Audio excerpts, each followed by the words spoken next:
মার্চেরই video, এটা সৃজন স্টাইলের video.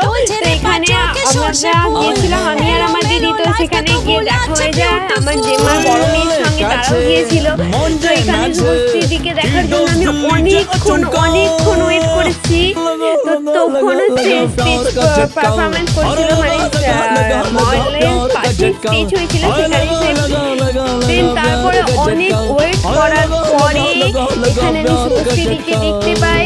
কিন্তু আমি যেই ছবি ভিডিও ক্লিপ সবই তোমাদের দিলাম, কিন্তু ছবিগুলো রাখিয়েছে ওগুলো খুব শীঘ্রই আমার ইউটিউব চ্যানেলে চলে আসবে। দেন তারপরে এখানে শুভশ্রীদিকে দেখে তো আমি জাস্ট ফিদা হয়ে গেছি, কারণ তাকে দেখতে বহুত কিউট লাগছিল। এখানে গার্ডের জন্য আমরা বেশি কাছাকাছি যেতে পারিনি, তবুও আমি ফটো তুলেছি। তো তোমাদের সঙ্গে সেটা আমি খুব জলদি শেয়ার করতে চলেছি। তো এখানে আমি তাকে দেখে অবাক হয়ে গেছিলাম। তো আজকে আমার ব্লগটা এখানেই দেখা।